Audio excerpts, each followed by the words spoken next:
une partie importante de la tfila, après je m'en laisserai, c'est le tachanoun. Ouais, c'est quoi tachanoun? On avoue devant Hachamnu, Bagadnu. C'est intéressant que c'est au pluriel. Ouais, on va expliquer. C'est d'après l'ordre de l'Aleph-Bet. C'est Hachamnu, Aleph-Bet, Gimel. Et pourquoi cette importance? Alors, d'où vient le vidouille? Où on apprend le vidouille? C'est par Shavuot. C'est écrit qu'Aaron à Cohen, le jour de Kippour, il devait faire 3 vidouilles. Un, d'abord pour lui-même, parce qu'on ne peut pas prier pour les autres si on est soi-même, on a des fautes. Ouais. Ensuite, un pour lui et les Kohanim, qui sont ceux qui faisaient l'Avodat Hashem pour le peuple juif, et ensuite pour le peuple juif. Et en réalité, le vidouille lui-même ça provoquait le pardon. C'est quoi le vidouille normalement? Normalement, le vidouille, comme le Rambam dit, c'est une des 3 parties de la teshuva obligatoire, mais c'est principalement, j'avoue la faute, c'est très difficile. C'est très difficile de s'avouer à soi-même qu'on a fauté. Hein, on a toujours des justifications. Hein? Des excuses. C'est pas des excuses, c'est même des justifications. Se justifier. Hein? Et en réalité, on doit aussi dire je regrette. C'est regretter. Et aussi dire dans la vidouille je ne vais pas refaire. D'accord? Alors, c'est intéressant. Alors, de masser, on fait vidouille à chaque fois. On fait vidouille au plein chemin d'Esrei. On demande à Hachem le pardon parce qu'on a fauté. Et Rami, en vérité, c'est seulement les Sfaradim. Les Ashkenazim, ils font le vidouille seulement certains, lundi et jeudi. Même ça, pas tous.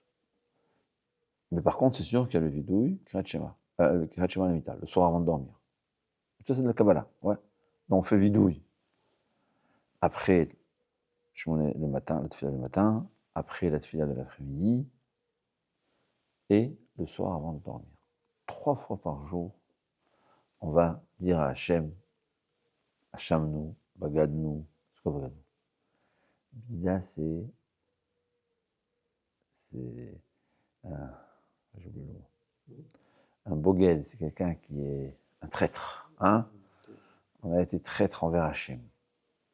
Hachem nous fait du bien, il ne veut que notre bien, et nous, on utilise le bien qu'il nous donne pour, je ne sais pas dire quoi.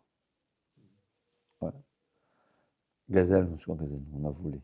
C'est écrit que ça ne veut pas dire voler envers ses amis, c'est voler d'Hachem. Il nous donne le temps, et on a 0 minute en plus pour lui rendre.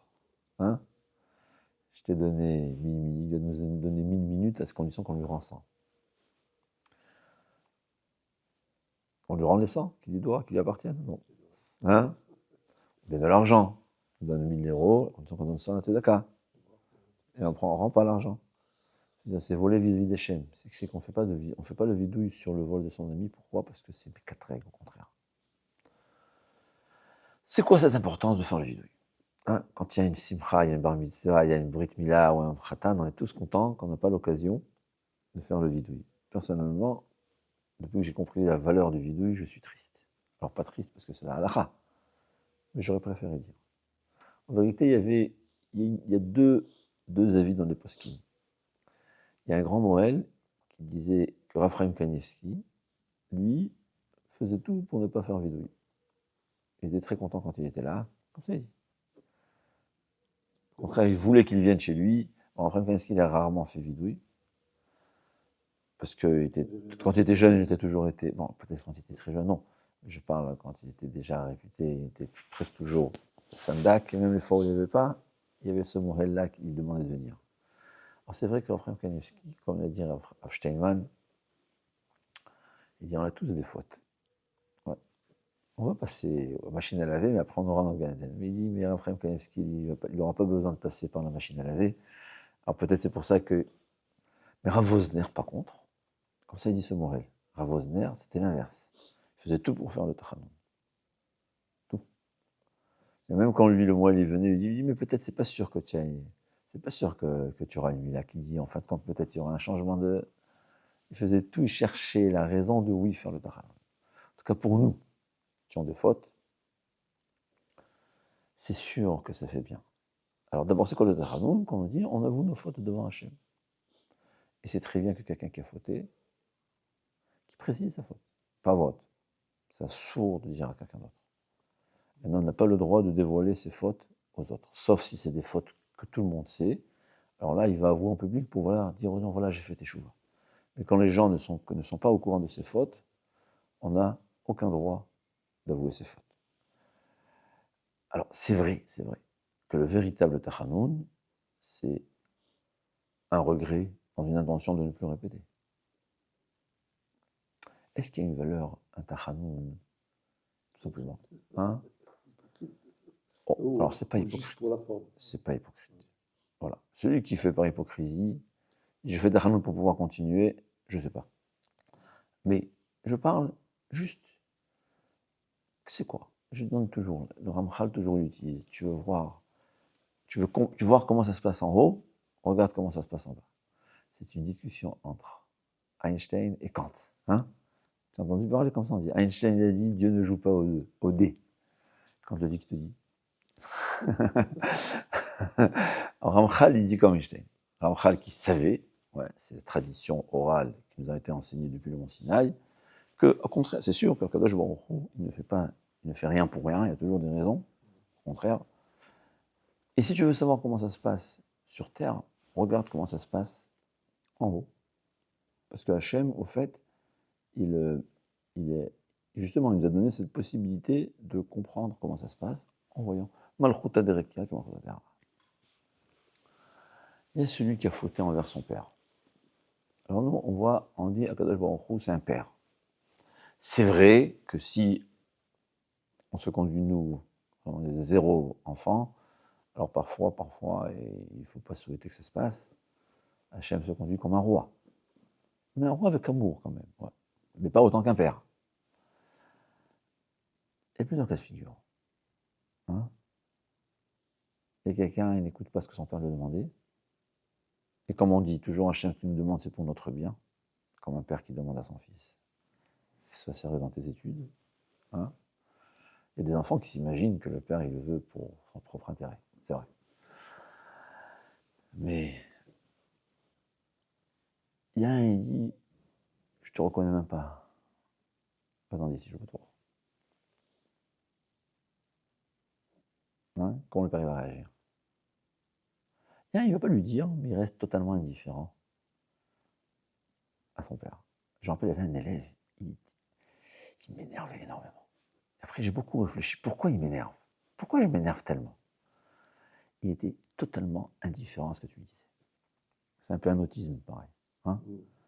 C'est-à-dire, il y a quelqu'un, quand un élève il réagit, même s'il ne se conduit, même s'il continue sa bêtise, mais au moins, il t'a pris en compte, il t'a calculé. Quand on dit, je lui ai dit, ne fais pas, il t'a dit. Mais quand quelqu'un, il reste totalement indifférent à toi, alors quand j'ai compris ça, j'ai arrêté de m'énerver. Parce qu'on est là au contraire, pour les aider à revenir dans mon chemin. Et bon, Hachem, il est parti à la yeshiva.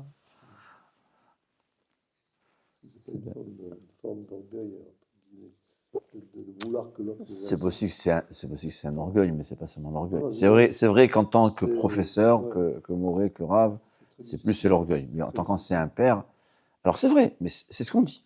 C'est ce qu'il nous dit le Ramchal. Tu veux savoir comment ça se passe en haut, ça se passe comme ici. Je crois que j'ai le droit d'avoir d'orgueil, non? Hein? Non, c'est le droit. Et donc, c'est indifférent. Il y a celui qui dit, papa, je t'aime, je veux accomplir ce que tu fais. Mais j'arrive pas. Si j'arrive pas, j'ai pas suffisamment de volonté pour lutter contre mon état. C'est vrai. J'ai tort. Il dit à son père, j'ai tort. Il dit, excuse-moi. Son père dit, tu regrettes? Il dit, papa, pardonne-moi. Je ne veux pas dire qu'il ne regrette pas. Hein? Je te promets d'essayer de... Hein? Est-ce que ça fait quelque chose? C'est évident que oui. Alors c'est sûr que l'idéal, c'est regretter sincèrement et promettre au moins une volonté. Même si après, je n'arrive pas à accomplir ma bonne décision, mais au moins, je montre à Hachem, je décide, je prends une bonne décision, c'est fait, ça pardonne. C'est une étape dans le Teshuva. Il nous dit le Mabit, que juste reconnaître sa faute, ça fait quelque chose.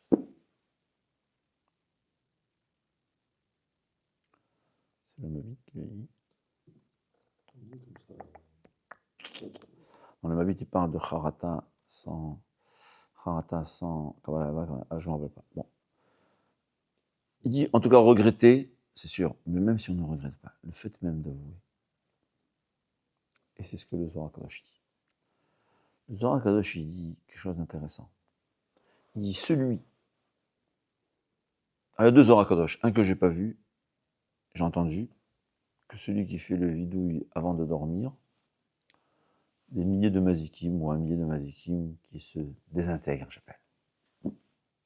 C'est quoi les mazikim? C'est les anges du mal créés par nos fautes. Ouais. Hachem n'a pas créé du mal. Alors, il y a qui disent qu'il faut faire un vidouille avec Teshuvah, je pense pas. C'est-à-dire, c'est sûr qu'il faut faire avec Teshuvah, mais je pense que même, je fête même de prendre conscience que j'ai fauté. Je suis conscient que j'ai fauté. Et je dis à Hachem avec, je dirais pas un regret, avec un pincement au cœur que j'ai fauté. J'aurais préféré ne pas fauter. Je dis à Hachem, j'aurais préféré ne pas fauter. Je peux dire que je regrette, parce que je suis pas encore là.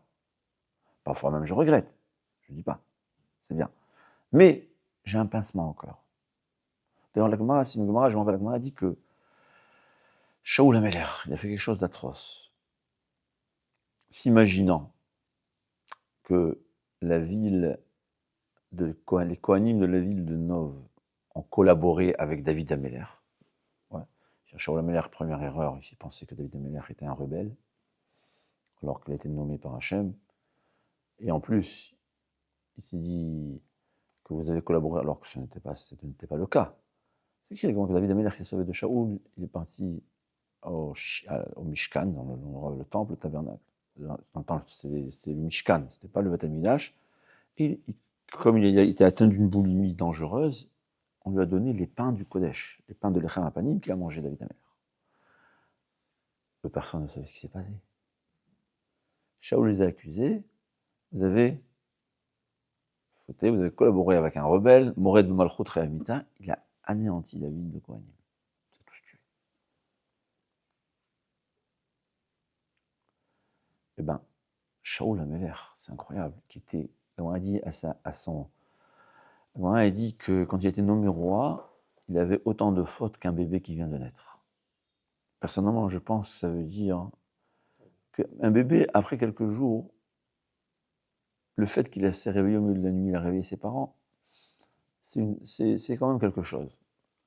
C'est pas puni, hein, c'est pas puni. Mais quand on rentre on se salit. Ouais, même pas, il avait même pas ça. Il a fait, regardez ce que c'est, où on peut arriver à Rahman al-Islam. Normalement, il aurait dû perdre son Gan Eden. Mais c'est écrit que quand il devait avoir une guerre, il a ramené, il a interrogé Shmuel, et il ne lui a pas dit « j'ai interrogé les Kohanim ». Pourquoi? Il avait honte. Il a eu honte de sa faute. Il a pris conscience. Il a eu honte de sa faute. Shmuel Améler, le David Shmuel qui était déjà mort, lui a dit « demain tu seras avec moi ». En d'autres termes, il a dit deux choses. Demain tu vas mourir dans la guerre, mais demain tu seras au Olam Haba. Ta faute a été pardonnée. Or c'est possible qu'il va être puni, je ne sais pas. Il faudra réparer. Mais ta faute sera réparée. Pourquoi? Il a eu honte de sa faute. Il a pris conscience. Il a pris conscience. C'est ça le vidouille. Je prends conscience. Hachem, je te demande pardonne-moi. Je ne veux pas dire ce que je suis, et je sais que demain je vais continuer mes bêtises, mais Hachem, pardonne-moi. C'est énorme. C'est ça la valeur du vidouille. C'est pour ça que les Chachamim ne sont pas bêtes. Ils ont institué 3 fois par jour le vidouille. 3 fois par jour. Mais le Zohar Kadosh, il dit encore quelque chose d'intéressant. Il dit, celui qui fait le vidouille, c'est pas le tribunal céleste qui va le juger, c'est Dieu en personne qui va le juger. Qu'est-ce que ça veut dire? Soit. C'est mieux de se faire. Hein? Alors dit, voilà. Alors dit le Chafetz Chaim, écoute bien. Chafetz Chaim, il dit, celui qui fait tzedaka et chesed aux pauvres, il a le mérite, il a même ça du pasouk. J'ai oublié le pasouk. Il a le mérite de se faire juger par Akadosh Baruch Hu en personne. Mérite, hein? Pourquoi? Tribunal céleste. Il y a l'enfant du roi, hein, qui a fauté. Tribunal céleste, ils sont obligés de juger. Mais quand c'est un père qui juge, il faut vraiment faire beaucoup de bêtises pour qu'il nous punisse. Alors, il y a les règles de la loi, mais il va toujours trouver la faille. Hein? Il va toujours trouver les failles. C'est Midata, c'est écrit. Chaque faute est prise en compte. Mais il y a Midata Rachamim. On peut juger quelqu'un avec Rachamim, avec la pitié, on peut juger quelqu'un le din. Rien n'est effacé, rien ne passe inaperçu. Même une pensée au fin fond de son cœur, elle est devant Hachem au moment du jugement. Mais il y a un jugement.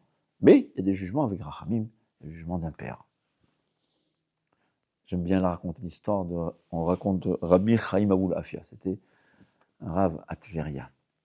Une fois le fils, dans le temps c'est le roi on appelle ça, c'était le gouverneur. Dans le temps le gouverneur c'était un roi, il faisait ce qu'il voulait, tuer.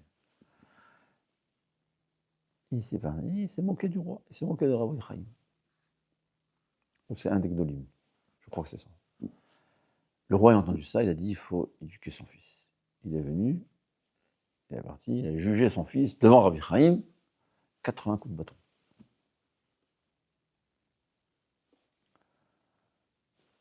Il doit apprendre qu'on ne se moque pas d'un Rav. Qu'est-ce que Rabbi Chaim il a dit? Moi je lui ai donné le coup. Il est parti, il a acheté 80 roseaux, ouais. Il en a fait un tas, comme on les a attachés ensemble. Il a mis sur le dos de l'enfant, il a dit voilà, je vais donner 80 coups de bâton. C'est écrit, des fois un homme il se blesse, il y a du sang qui est coulé de son doigt. C'est comme, au ciel on dit, c'est comme s'il avait son sang qui a été vidé, ça y est, il devait mourir. C'est quoi mourir? C'est le sang versé, il a eu du sang versé, c'est comme s'il est mort. Ça vaut la peine d'être jugé par son père, hein? Il y avait une fois, j'ai vu une histoire de quelqu'un, il a fait échouva total, il a dit quoi? Il avait 17 ans. Et il a fait une grave bêtise financière aux États-Unis. Financière, c'est 50 ans en prison. C'est étonnant la cruauté. Bon, c'est ça les États-Unis, c'est ça, le din, ça c'est le din.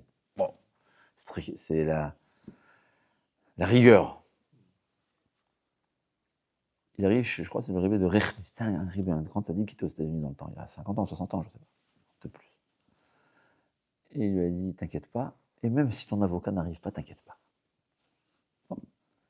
Bon, quand même, il a payé le meilleur des avocats. Il attend. Voilà. Au dernier moment, il y a un jeune avocat qui arrive, il est en train de ranger sa cravate, il court, et il commence à plaider, mais il a dit des bêtises, Hachem Yirachem. Le juge, exempté. Qu'est-ce qui s'est avéré? C'était le petit-fils, je crois, du juge. Et c'est la première fois qu'il plaidait. Alors il entend le juge dire à l'autre, c'est mon petit-fils ou son neveu, je ne sais pas quoi. Pour la première fois, il faut qu'il réussisse son coup. Voilà. Alors c'est ce qui se passe quand c'est notre Akadosh Baruch Hu qui nous juge. Il dit quand je viens, c'est ça, Chatati Odi Achava Avoni Lochisiti. Le vidouille, c'est devant Hachem. Je viens devant Hachem. Ouais. C'est quoi le tribunal? Il faut qu'il y ait des témoins, il faut qu'on vienne parler. Il nie, il faudra amener des témoins, les mauvais anges qui ont été créés. C'est les pierres qui vont témoigner. Mais quand je viens directement chez le roi, je lui dis j'ai fauté. On lui dit bon, il y a tout avoué devant moi, c'est moi qui vais le juger. Comme ça dit le Zohar HaKadosh. Alors voilà l'importance de faire le vidouille. Au moins, pensez à ce qu'on dit. Ne pas s'imaginer qu'on fait un lecteur de Tehillim. Hein? Et deuxième point important à savoir, on dit au pluriel, dis-leur Rizal pourquoi, on parle de nos réincarnations d'avant, et on peut faire vidouille même pour Torah Israël. Alors là, j'ai vu Rav Neventzal, c'est un livre de le Rav de l'Eratika, un grand ami Chacham en Eretz. Il dit comment un Kohen Gadol pouvait faire vidouille sur tout le peuple juif? Comment c'est possible? Parce que le Kohen, c'est quoi Aaron Kohen? C'était l'amour total de Torah Israël. Quand tu aimes quelqu'un, je me reconnecte à ma source principale. En haut, on est tous une neshama. Hein? Quand la main elle avoue, ça peut servir même à la tête et même à la main droite, elle peut avouer pour la main de gauche. C'est ça Aaron Kohen. Il dit quand un juif, il a un amour de tout le monde, on est un, il peut faire même le vidouille pour ses amis. Le fait même de faire un vidouille à Chamnou, ça sert à toi, à Israël. Alors évidemment, il faut aimer à Israël. Si on ne l'aime pas, hein? Chas v'shalom. C'est première chose à rajouter. Deuxième chose à rajouter, j'ai vu une fois, je ne sais pas quel un rebbe chassidique, qui avouer, il faut toujours avouer dans l'immédiat. Il dit c'est comme une faute, c'est une tache d'encre. On retient une tache d'encre. Si tu l'effaces tout de suite, un sopalin, il n'y a rien à rester. Tu attends un peu, il faudra avec de l'eau. Un peu trop, de l'eau et du savon. Si tu attends quelques jours, il faudra avec comment ça s'appelle, qui frotte là. En Israël, ils appellent ça le scotch. Je ne sais pas comment ils appellent ça en France. Grattoir. Un grattoir, il faudra gratter. C'est la même chose dans la faute. Sur place, qu'un homme, il avoue. Khatati avait dit Hachem, j'ai fauté. Je regrette. J'ai honte. J'ai honte, comme Shaoul. Je peux pas, il ne regrette pas, hein, il a kiffé. Mais j'ai honte. Il faut aussi regretter, je n'ai pas dit qu'il ne faut pas. Je parle même dans le cas où le moins possible, c'est dès que c'est tombé, il est effacé. Et plus on attend, c'est pour ça qu'il dit qu'il y avait des corbanotes Sibour 2 fois par jour. Corbanot Sibour, on faisait 2 fois par jour. Ça, le matin pour les fautes de la nuit, et en fin de journée pour les fautes de la journée. Parce que si tu attendais la fin de journée pour les fautes de la nuit, il aurait fallu du savon, ou peut-être même gratter. Donc je comprends, c'est la même chose de vidouille. Rachamim a institué 3 fois par jour, pas pour rien. Évidemment, ceux qui pensent qu'ils n'ont pas de faute, hein, comme on a dit, hein, le Rambam dit c'est rare les personnes parfaites. C'est étonnant que le Rambam dit comme ça. J'en connais des centaines de millions qui pensent, ils sont convaincus qu'ils sont parfaits. Mais on n'est pas parfait. Ouais. Le Rambam, il y a quelqu'un qui a demandé au Rambam pourquoi on fait tellement de vidéos, combien de fautes il fait. Il a dit chaque jour on fait des millions de fautes. On n'est même pas conscient. On n'est même pas conscient de nos fautes. Combien, quelqu'un qui réfléchit qu'une prière c'est parler à Hachem. Hein? Tu parles à ta femme et ta tête elle n'est pas là. Tu parles à ton père et ta tête n'est pas là. Qu'est-ce qui se passe? Et Akadosh Baruch Hu, il voit les pensées. Hein. Mon père encore, il ne sait pas ce que j'ai dans mon cœur. Voilà. Rien que faire une bracha sans kavana. Bon, pas ben de. On est plein de fautes. Mais voilà. Hachem nous dit, fais vidouille. Au moins, avoue que tu as fauté. Tu as déjà dit, tu as 90% de la faute, c'est désintégré. Le pire, c'est de ne pas être conscient de la faute. C'est vrai. C'est le plus grand punition. De ne pas pouvoir faire vidouille.